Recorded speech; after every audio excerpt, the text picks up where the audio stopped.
Welcome to Panther Potpourri, the podcast where we're supposed to talk Panthers hockey, but sometimes we don't. Presented by Florida Hockey Now. Here are your hosts, Jacob Langsam, Alex Lopez, and TJ Peterson. Hello, everyone, and welcome to another episode of Panther Potpourri, a Florida Hockey Now podcast. I am your host, Jacob Langsam. Here with me, as always, is myself, Jacob Langsam. Alex and TJ are both on vacation. Alex will be returning, I believe, for game 2. TJ is enjoying himself at Goodison Park to see his beloved Everton play before they move to their new stadium, and will be on LTIR until the end of round 2. Panthers dropped game 1 of the second round series by a score of 5-4. Absolute thriller of a game as it turned out. Sure didn't seem like it was going to be. William Nylander scores 30 seconds in to open it up.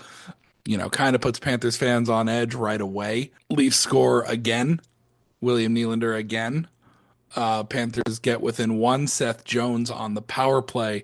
Leafs make it 3-1. Leafs make it 4-1. And then the third period happened, and that was a much more fun time to be a Florida Panthers fan watching this particular hockey game. The Panthers draw within 1, Leafs score again, go up 5-3, and then at the very end, with the net empty, the Panthers get it to 5-4, but unfortunately cannot complete the comeback and drop game 1 in Toronto. A lot happened in this game that is worth discussing. I think the first thing right off the top that we do need to mention is Sam Bennett and Anthony Stolarz. I just want to get this one out of the way. Anthony Stolarz did leave this game with some sort of either injury or sickness, most likely a concussion. I am not a doctor. He was not pulled by concussion spotters. But Joseph Woll did enter this game in relief of Anthony Stolarz, who could be seen quite nauseous in front of the Leafs bench before being pulled from the game. There are 2 incidents in particular that we need to discuss. The first is actually the second of the incidents, but it is the Sam Bennett arm contact to Anthony Stolarz's head. My gut reaction to that, my knee-jerk reaction was dirty hit. It's Sam Bennett.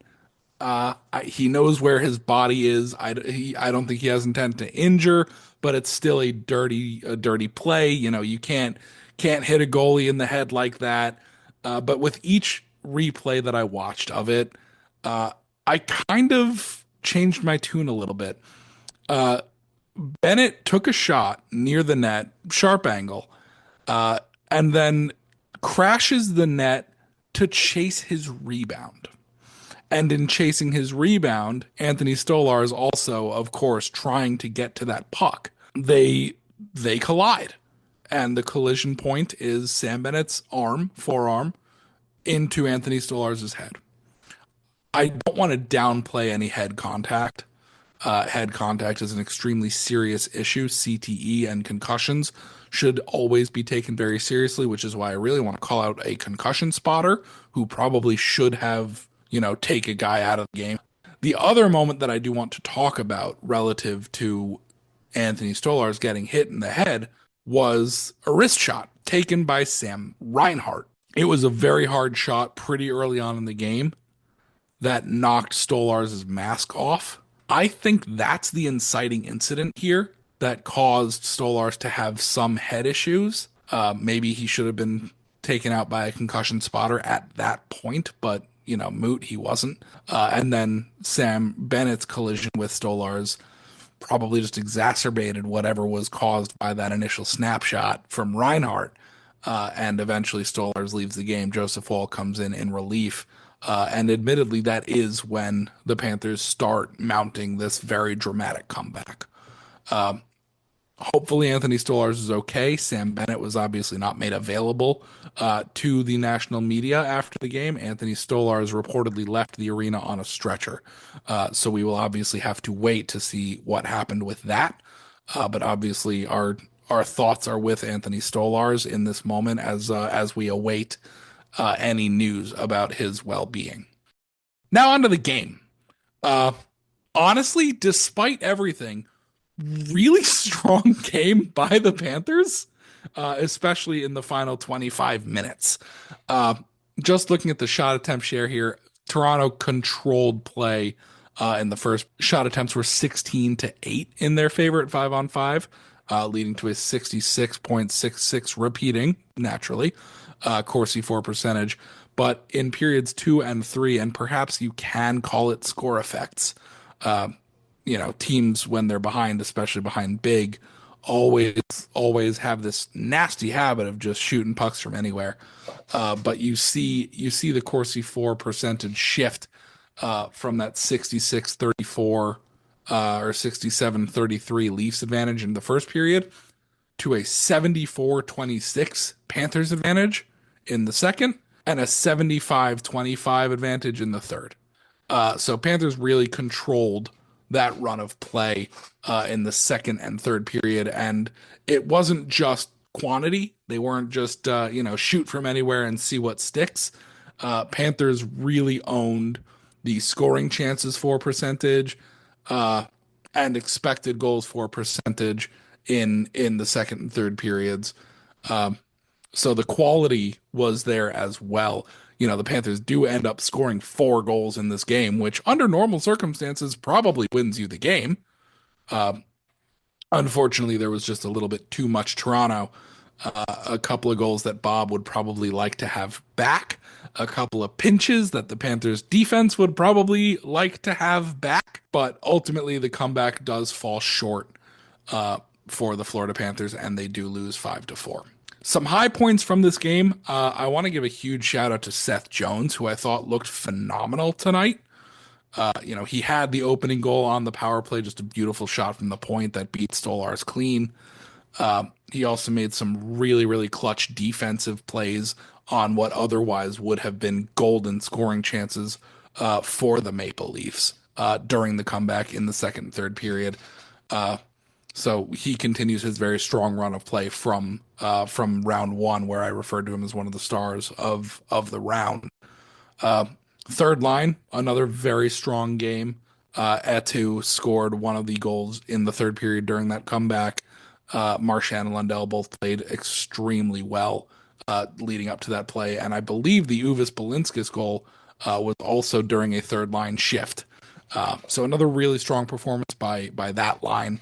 Unfortunately, we have to give the number one star of this game to William Nylander and his 2 goals, 1 assist for a 3-point stat line, all of which I believe were in the first period. But I think he's containable. Austin Matthews was more or less contained, including missing the empty net during the third period late in the game. He had what seemed like a pretty open shot from his offensive blue line and just went wide. Very uncharacteristic of a goal scorer of his caliber, but just completely missed the net on the empty net. Another very strong showing by the Panthers penalty killing unit, which did go 5 for 5 tonight against the very strong Toronto 5-forward power play. No shorthanded goals in this one, but shout out to our buddy Dom Luszczyszyn from The Athletic, who still does expect the Panthers to get at least one of those at some point during the series, and you did see the workings of how that could happen during this game. One of those power plays, to be fair, was neutralized by a too many men on the ice penalty against Toronto, but still, overall, Panthers penalty kill, perfect tonight, and I especially want to shout out one of those final penalty kills during which Nico Sturm gave his stick to Seth Jones, who had just broken his, Nico being a left-handed shot, Seth being a right-handed shot. So again, credit to Nico Sturm for having that awareness to give the stick to the defenseman who was missing it, and credit to Seth Jones for effectively defending a power play with a stick that was bent the wrong direction. So I do think there's a lot to look forward to if you are a Florida Panthers fan here. One very important note is this was generally considered to be a poorly played game by the Panthers, especially in the first half of that game. And it was generally considered to be an exceptionally well-played game by Toronto. So given those 2 points, for that to combine into a 5-4 thriller, you should feel pretty good as a Panthers fan going into game 2 on Wednesday. and the rest of the series. So I do think we should kind of keep our hopes up here. By no means should we be panicking, giving up, anything like that just yet. It sucks to lose game one of a playoff series, but a lot of hockey still left to play, in this series. And if we get the Panthers that we saw in the second half of this game going forward, then there is a lot to look forward to about the way that this series may go. Now, I tweeted out earlier today that we were going to do a mailbag segment, and I would effectively use you all as my co-hosts tonight.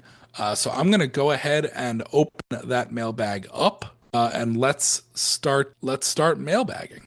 The first question from David Lopez at DLopez1099. Which defensive pairing on the Leafs do you expect us to attack? That was really a pregame question more than a question about what ended up happening. But there isn't really a D pairing that I think the Panthers targeted specifically tonight. I think that they really just believed that they'd be able to take on any pairing at any point. Barkov played 8 minutes against McCabe and Tanev, 4 minutes against OEL Riley. So like you're more or less getting the minutes that you'd expect from a lot of these guys.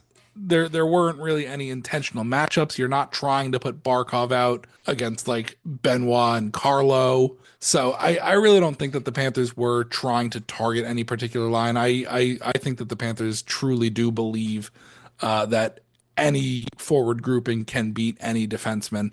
And that I think that really did show throughout game one here. Second question, let's go to Chris Crosscheck. At Chris_FSL Commish. Can the Leafs keep up this frantic pace all series? At that point, the game was very much being controlled by Toronto. Can they? I doubt it. I think that the way that they were playing takes up a lot of energy, and I think that the Panthers will eventually grind them down if they try to keep playing with that much energy. Let's not forget that this Panthers team in particular can keep up with and outlast anyone. So I don't think that they can keep this pace up in a way that will end well for the Toronto Maple Leafs. Thank you for your question, Chris. Next question comes from Jort Me Down at FLA Goat 1. And Jort asks, I need an honest answer. This feels like a team that was frustrating to watch through stretches of the season.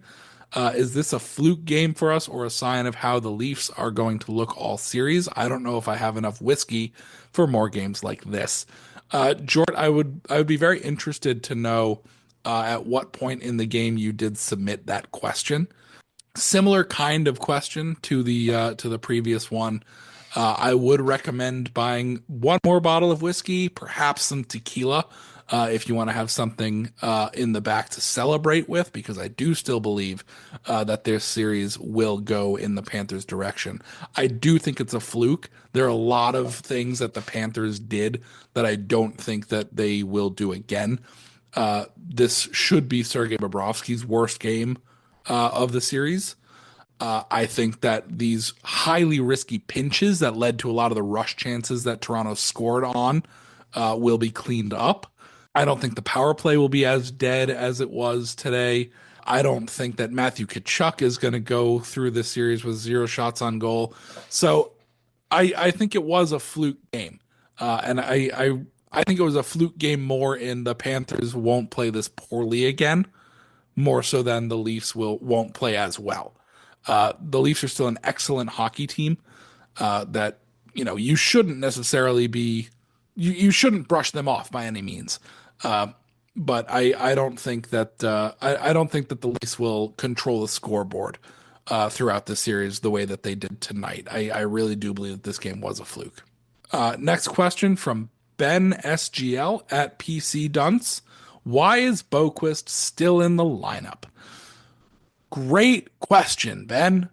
I would like to have an answer for that myself. Jesper Boquist, short of Mackie Samoskevich, who hasn't played in the last few games, Jesper Boquist has been the worst Panthers forward in this postseason. And Paul Maurice does like to tinker with the lineup a little bit after a loss. So I do think that we probably end up seeing Mackie Samoskevich work back into the lineup, uh, possibly over Boquist, but more likely, I think, over AJ Greer. The real answer to your question, why is Boquist still in the lineup, is because throughout the entirety of the regular season, Boquist has been a really strong and reliable depth forward who can play anywhere in the bottom nine and be, at worst, invisible in a good way. But he's been playing very poorly so far in this postseason. Tonight, I think the most notable moment was he kind of just let William Nylander skate by him, leading up to Nylander's second goal. You could see in the replay of that goal, Boquist like starting to skate as Nylander receives the puck, already behind him. That's a position where if you're Jesper Boquist, your job there is to prevent Nylander from getting the puck in the first place. And he's made a couple of mistakes like that, a couple of coverage mistakes like that throughout this postseason. Uh, there's reason to believe that it won't continue or shouldn't continue, but you know when it keeps up for as long as it has over the last 6 games, I think Boquist might be next in line to maybe get a game off to recoup. Thank you for your question, Ben. Next question is from Corey Chia at Corey Chirelli. Any relation to Peter Chirelli, Corey? I'd be interested. I doubt it, but it'd be fun. Bobrovsky had a shaky first period. Do you think he'll play more like he did versus the Lightning? Corey, I like I said earlier, I really doubt that Bobrovsky plays as poorly going forward as he did tonight. Not all of it is his fault, obviously. You know, risky pinches by defensemen leading to odd man rushes, a couple of breakaway chances. You know, Bob did make some very, very strong saves towards the end of this game. The Bob that we saw against Tampa is much closer to the real Sergei Bobrovsky. Perhaps he overplayed a little bit against Tampa. That's closer to the Sergei Bobrovsky that that we saw even last postseason. So I don't think that the first period is indicative of how he'll play through the rest of this series, especially as those defensive mistakes clean themselves up. Thank you for your question, Corey. And I believe the final question that I'm going to touch on here, very important from our buddy Dylan at Miami Guy Dylan. If you could choose 2 Panthers to replace your co-hosts, who again are notably missing from this episode, who would it be and why? Number 1, I'm going to go with Matthew Tkachuk. I think Matthew Tkachuk has so much swagger and is so much fun. I think he would bring such a fun energy to the show and always be a kind of a shit stirrer on the show, the same way he's a shit stirrer on the ice, but in a very fun way. And I think the proper pair with that would probably be Sam Reinhart, who has been hailed as one of the smarter players in the league. Really knows the game well, reads the X's and O's, which is evidenced by his Selke finalist nomination that came out over this weekend. I think Sam Reinhart would be a really fun. I think Reinhart would just be a really fun, like student of the game kind of co-host to go with us as well. So that would kind of be my dream. Panthers cameo co-hosts would be Matthew Tkachuk and Sam Reinhart. Thank you very much for your question, Dylan. Not too much more to add on this one. So thank you all for your questions. Rate us 5 stars on YouTube, where we have been posting some of our episodes while we work through some of our hosting issues, hopefully, which should be resolved shortly here. But for now, find us on YouTube, rate us on YouTube. Good night, everybody, and go Panthers.